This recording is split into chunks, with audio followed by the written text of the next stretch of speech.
All right, so I'm sitting here at I Am Cologne with Crumbzz, jungler of Team Dignitas. How are you doing? Well, we landed in yesterday, so got to catch up on some sleep and just hoping that jet lag doesn't hit us too hard. Like, is it something that's bothered you before, or? Some tournaments you don't really get too much time between the landing and playing, which unfortunately we didn't get for this time either. So yeah, it has affected me in the past, but not to the extent that I could say, oh, I didn't perform to the level that I would have wanted to. So it's just something that you just don't feel good throughout the day.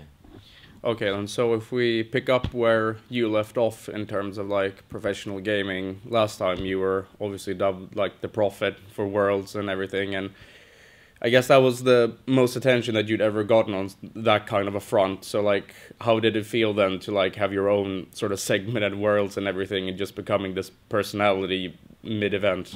Well, it was really fun because obviously there was none of that planned, and to be honest, at first during Worlds, they said that predictions didn't really matter, that you could just say whatever you want. We're not gonna keep track of them. So, like for the first half, I was just saying random predictions, and people were.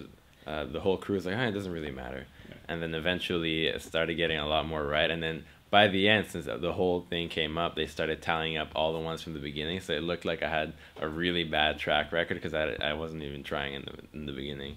But it was I guess refreshing, to be honest, for a change to have all that attention. But personally, I didn't really feel any different towards it. It's like, okay, great. Like I'm doing this, maybe something good can come of it. So it was just mostly to have fun, and I just keep things the way they are right now, to be honest. Did it ever interest you in that sense of like maybe broadcasting as a field you want to get into whilst your playing career ends, or? Oh, well, I was always interested in broadcasting in general, to be honest. So just doing that was a bigger fun challenge because it was a completely flipped around schedule. We had to do it with the schedule in Korea and Taiwan and Singapore, but from LA. So we had to sleep from 9 a.m. till like 6 p.m. Some really wonky time. But I was always interested in that. That's why I always try to do Riot features and just do interviews as much as possible, just because I'm interested in that and all that public speaking. But yeah, it's just another fun challenge.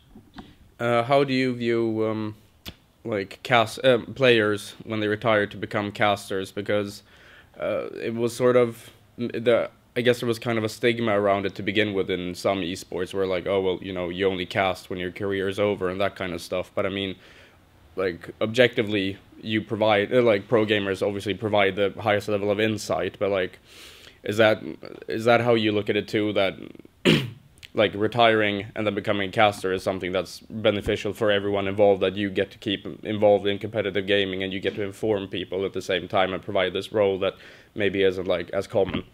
I think so, but I think one thing that has to not be overlooked is the fact that a lot of the players that have been retiring and entering the field of casting and broadcast, they're relatively young to that, so they still can keep whatever massive amounts of knowledge that they had when they were playing, and broadcast it. But over the years, that'll definitely dwindle down. You can't keep the same knowledge as somebody who's playing the game 24/7.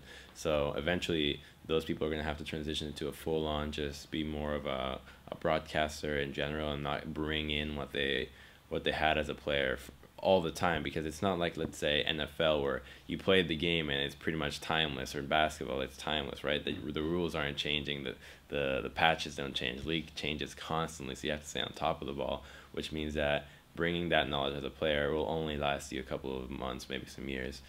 But I think it's definitely a nice thing, a nice incentive for players to feel like, well, you can always at least try and enter this field, like if you fail in gaming as a pro player. But personally, I'm trying to not to see that way. I just want to kind of have, okay, the only thing I have right now is gaming. If I fail, okay, I fail, but I don't have anywhere else to go to. I'm just thinking I gotta play, and like I gotta play to win.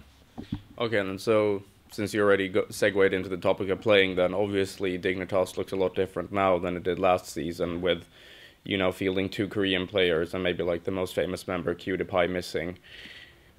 How does it feel? Is it just weird looking back now, like in contrast to like what the team looked like last split and like what it looks like now? I mean, it's not really weird. I feel like it's all for the best in terms of going towards a common goal of just working hard and all five of us are really more so dedicated now than we were before, just because adding JJ and Gamsu, they really make us try hard a lot more, not mess around, just always want to practice and always get better. And that kind of changes the whole ambience in the whole team as how it was before. There's a lot more messing around, a lot more lighthearted and playing, which doesn't really get you anywhere if you want to play professionally. So the change had to be made, and now we're working really hard all the time. And that's kind of what I want to do for myself, instead of setting a goal of, oh, I said before I wanted to play to win, but I guess it's more of just a statement. But I want to just change my mindset and have it so I'm only looking to put the work in. Like, I just want to work hard, and then if the result happens later, then great. But I'll be satisfied, not if we win, not if we lose, but just if I know that I worked as hard as I could. So then, would you say that maybe, like, were you then like in the previous iteration of Dignitas, were you more than content with just like, well, you know, we're in LCS for another split? Was that sort of like the mentality overall in the team? No, that definitely wasn't the mentality, but it was more so that it was very difficult to feel that you were progressing as a unit of five, that everybody was on the same page. Like, you could feel, okay, I'm working as hard as I can, but you could look around and be like, well, my teammates aren't working as hard as I am. Like, there's no other competition amongst yourself to work harder. Like, there's nobody, okay, this person is going to stay five games later into the night. He's going to like take a late night just playing more, so he's just practicing it out. There wasn't that. So now there is that, and that's definitely refreshing. Another change was also that your head coach Skara, and like age-old teammate for that matter, is also like no longer on your organization or working together with you. Did that impact you a lot in terms of, I don't know, like, do you feel like he was able to work with you better than, like, say, your current coach, or do you feel like him leaving as well, do you feel like that was for the better too, or do you feel like, you know, it doesn't feel good? I think that was also for the better. I think that he definitely had a lot of struggles just kind of handling the team that we had before, and I mean, no person would not have had the same struggles that he did. It must have been a very difficult task. So I'm sure that he'll do excellently in CLG, just because he kind of, you know, he took the first step in Dignitas, and then he can refine whatever he wants to do in CLG. So I'm sure he'll be rather successful there. But as for how the team went to develop right now, I think that it's best as it stands, in which we're just the five players, and definitely we do have backing staff of coach, analysts, and all that stuff. But it's mostly just the five players, and it's just really nice to see that all five of us want to work really hard. There's no messing around. It's like, oh, let's just have a game for fun. It's like, no, we're trying to get better here. Like, on the topic then, the players as well, we've seen before that when teams like get Korean players, I guess Coast is the most obvious one, where it's sort of that it doesn't gel properly with the team, and that's probably due to like a language barrier. Coast? Previously, when they had the two Korean players when they tried to play in the expansion tournament. Yes. Yeah. You know, obviously there was a matter of that they couldn't communicate properly, but I know that at least the name escapes me, but I know that at least one of the players speaks decent English as well, of the two ones that you've got now. So I mean, how does that feel then in terms of like communication in the team? Is everyone on the same page all the time, or is there ever any slip-ups? Or well, we all have the communication barrier, and both of them learn English every day. Like they go online, like look up things how to learn English. So they're working hard towards mastering the language. But the most important step that we took was that once we were starting our scrims and we're doing really well, and then we hit a bump in the road, which was a communication. We went ahead and, okay, we need a translator. So we got ourselves a translator to help us out and just kind of ease the transition until they're able to use English on their own, almost like training wheels pretty much, so that guide them until they can communicate perfectly on their own.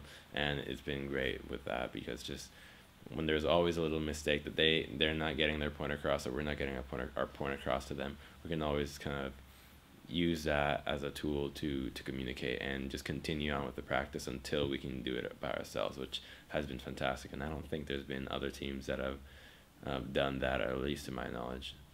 So then, looking ahead then at LCS 2015 overall, like, where do you realistically see Dignitas placing like at the end of each split? Is worlds like an actual like is that an attainable goal? Again, I'm just trying to change my mindset about that, and I just see us practicing really hard every day, just pretty much every hour that we can. If we're not eating, sleeping, or going to the gym, we're practicing. That's really what I want to accomplish.